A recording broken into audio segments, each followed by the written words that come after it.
Lawmakers called the bluff of the second highest official of the land and expressed willingness to undergo the necessary tests to erase any doubt on their state of mind and well-being. This after the vice president issued a dare to young representatives to take a drug test in a psychiatric evaluation. Melalas Moras tells us more.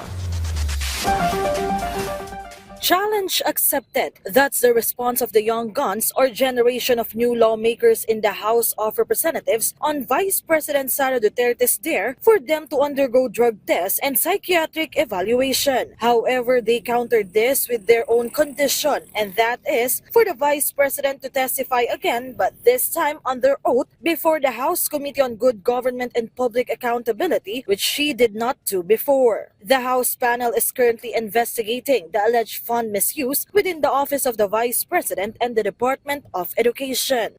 Wala naman pong problema kung mag-undergo kami ng drug test or neuropsychological test kasi ako nga po hindi nga ako mismo umiinom. So, anytime po 'yan, pero ang challenge po is just to testify under oath, answer the questions specifically from the Committee on Good Government.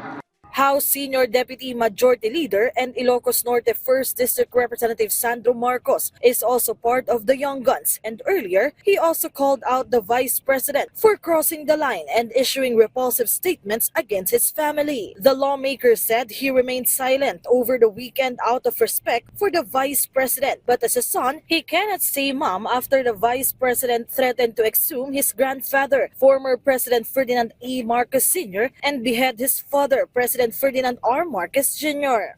The young Marcos said going ballistic was perhaps the self-therapy the Vice President prescribed for herself, but this time she crossed the line. Despite all this, Congressman Sandro said he still wishes the Vice President well and hopes she finds the peace of mind and mental clarity she seeks that have eluding her. For his part, Justice Secretary Jesus Crispin Lemulia insists in pursuing an investigation on the legal consequences of the statements of the Vice President, who said she would exhume the remains of Marcos Sr. and throw them into the West Philippine Sea. This despite the personal attacks by the Vice President against him, whom she allegedly said does not know the law. Okay lang yun. I'm used to that. Ad hominem and other means to react to what we say is normal for the job that I think it's just shocking. And we just leave it at that. I think that we all know the score on what kind of vice president we have, how seemingly unstable her mind can be. And this country does not deserve a future with a kind of person like this. Melalas Moras from the National TV Network for a new and better Philippines.